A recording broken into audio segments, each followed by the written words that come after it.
Hello everyone, this is Yogendra from Government Girls College Hatham sir.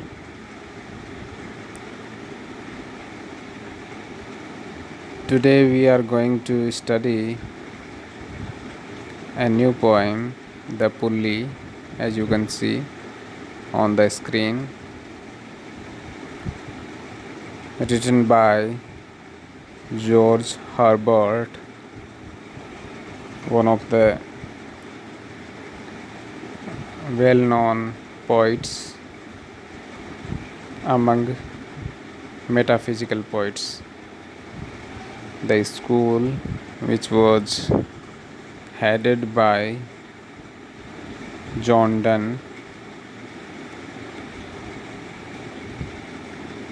Before we start the poem, let's have some idea about George Herbert. Who was he? He was born in 1593 and passed away in 1633. You can discern from this time period that he was contemporary poet of John Donne.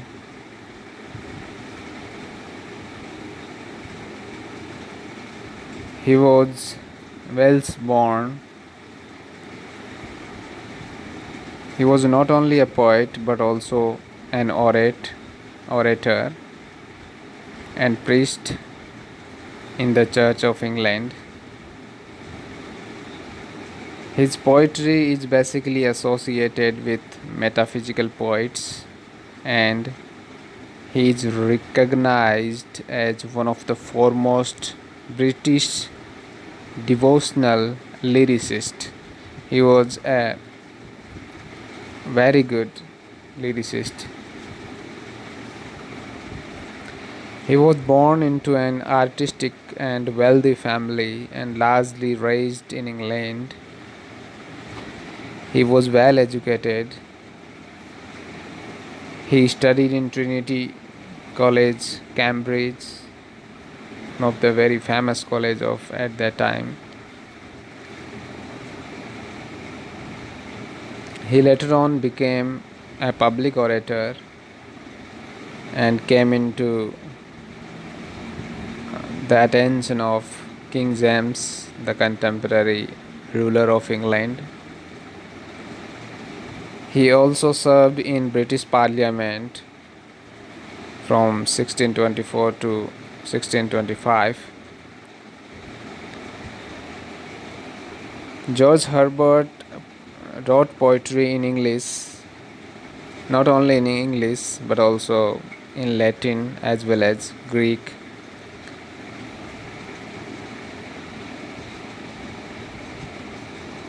There was a special story about the publication of his works.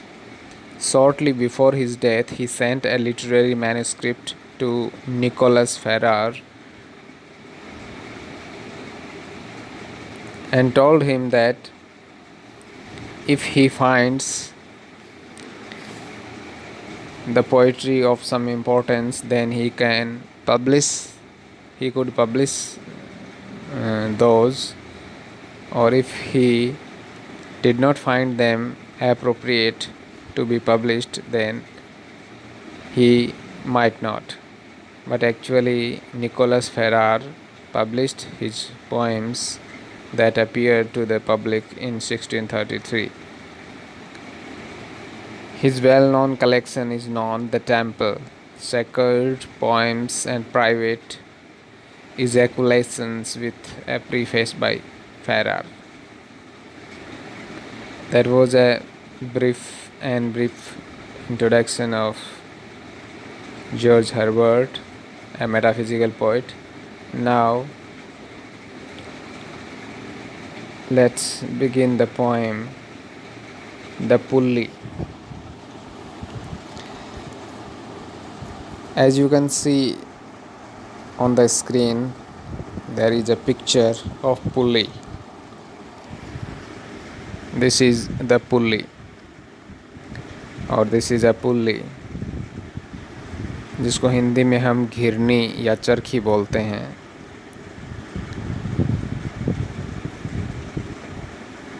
ये किसी गहराई से या फिर किसी भारी वस्तु को उठाने के लिए एक तरकीब के रूप में काम में लिया जाने वाला यंत्र है, जिससे वो वज़न उठाना हमारे लिए आसान हो जाता है। जैसे प्राचीन समय से ही कुओं से पानी निकालने के लिए चरखी या फिर ये घिरनी काम में ली जाती थी, और आज भी ये यंत्र के रूप में काम आती है, जिसमें कम बल के साथ हम आसानी से भारी वज़न उठा सकते हैं। इससे पहले अपन ने जॉन डन की पोइम की थी एक, डेथ बी नॉट प्राउड, तो उसमें मेटाफिज़िकल पोइट्री की कैरेक्टरिस्टिक्स अपन ने देखी थी। तो अनयूजुअल कंपैरिजन और कंसीट्स हैं, वो इनकी खास विशेषताओं में प्रमुख है। तो यहाँ इस पोइम में भी अपने को वो ख़ास चीज़ देखने को मिलेगी। थोड़ा जिस्ट मैं आपको बताऊं पोइम का, तो कुछ ऐसा है। इसमें क्रिश्चियन रिलीजन के धार्मिक ग्रंथ बाइबल से एलुजन लिया गया है। बाइबल में बताया गया है कि किस प्रकार ईश्वर ने इस पृथ्वी की रचना की, कैसे उसने इंसान को बनाया, उसे धरती पे भेजा। तो वहीं से प्रेरणा लेके जॉर्ज हर्बर्ट हैं, वो ये पोइम लिखते हैं और कहते हैं, भगवान ने जब ये दुनिया बनाई और फिर इंसान बनाया और इंसान को खूबसूरती दी, उसे जो भी गिफ्ट्स अन्य वो दे सकता था, उसे बुद्धि दी, उसे मान सम्मान प्राप्त करना सिखाया, उसे आनंद की अनुभूति दी, और जो भी गिफ्ट्स वो दे सकता था उसे दिए। लेकिन ये सारे गिफ्ट्स देने के बाद में भगवान को ऐसा लगा, उसे एहसास हुआ कि मुझे सारे गिफ्ट्स हैं वो, या सारे ब्लेसिंग्स हैं वो इंसान को नहीं देने चाहिए, क्योंकि सारे गिफ्ट्स और सारे ब्लेसिंग्स या सब कुछ मैंने इंसान को दे दिया तो वो मुझे भूल जाएगा और फिर मेरे पास लौट के कभी नहीं आएगा, मुझे याद नहीं करेगा। तो भगवान ने सबसे महत्वपूर्ण गिफ्ट या आशीर्वाद है वो अपने पास रख लिया, जिसको वो रेस्ट बोलते हैं, चैन जिसको अपन बोलते हैं, मानसिक सुकून, मेंटल पीस।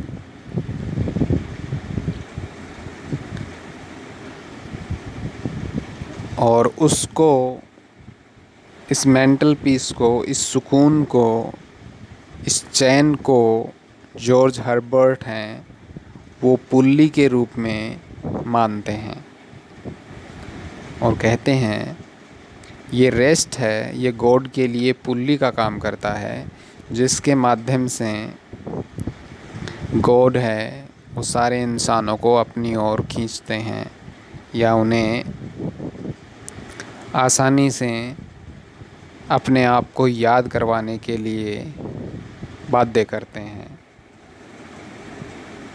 ऐसा इस पोइम में जॉर्ज हर्बर्ट हमें बताते हैं।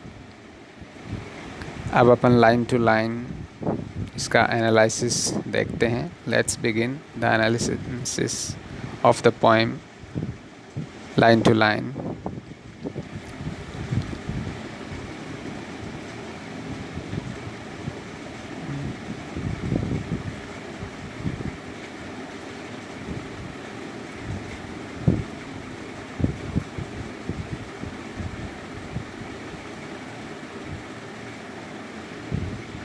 When God at first made man, having a glass of blessings standing by, let us, said he, power on him all we can. Let the world's riches which dispersed lie contract into a span. George Herbert कहते हैं कि जब भगवान ने पहली बार इंसान को बनाया और इंसान को बनाने के बाद में अपने को इमेजिन करना है, या यूँ कहें हर्बर्ट के लिए वास्तविकता थी वो चीज़ कि गॉड ने उसे फिर आशीर्वादों से नवाजने का सोचा कि मैं इसे कुछ ख़ास चीज़ें दूंगा, कुछ ख़ास आशीर्वाद दूंगा, कुछ ख़ास ब्लेसिंग्स दूंगा, जिनको आप यूँ मानिए कि गॉड ने एक गिलास में भरा हुआ था और इंसान को आप एक खाली बोतल समझें या एक दूसरा खाली गिलास समझें जिसमें वो सारे ब्लेसिंग्स हैं वो उड़ेल दिए जाएंगे या उसमें भर दिए जाएंगे। अपन इसको यूँ समझें। तो जैसे ही भगवान ने इंसान रूपी खाली गिलास को बनाया और दूसरे गिलास में जो कि भरा हुआ था उसकी ब्लेसिंग्स रखी हुई थी, तो गॉड को ख्याल आया कि क्यों ना इस ब्लेसिंग से भरे हुए गिलास को मैं इस खाली गिलास रूपी इंसान में खाली कर दूं, या यूँ कहूँ कि इस इंसान रूपी खाली गिलास को मैं इस आशीर्वाद से भर दूं, इन आशीर्वादों से भर दूं। लेट द वर्ल्ड्स रीचेज, यहाँ जो रीचेज वर्ड काम में लिया है वो गॉड गिफ्ट्स से के लिए काम में लिया है, और नेक्स्ट स्टेंजा में वो हमें बताएंगे कि वो गॉड गिफ्ट्स कौन से हैं। विच डिस्पर्स्ड लाई कॉन्ट्रैक्ट इनटू स्पैन, स्पैन है वो ह्यूमन बीइंग के लिए काम में लिया है, और कॉन्ट्रैक्ट यानी उनको श्रिंक करके, संकुचित करके या छोटा बना के और एक स्पेन में डालना, एक छोटे क्षेत्र में उनको सीमित करना।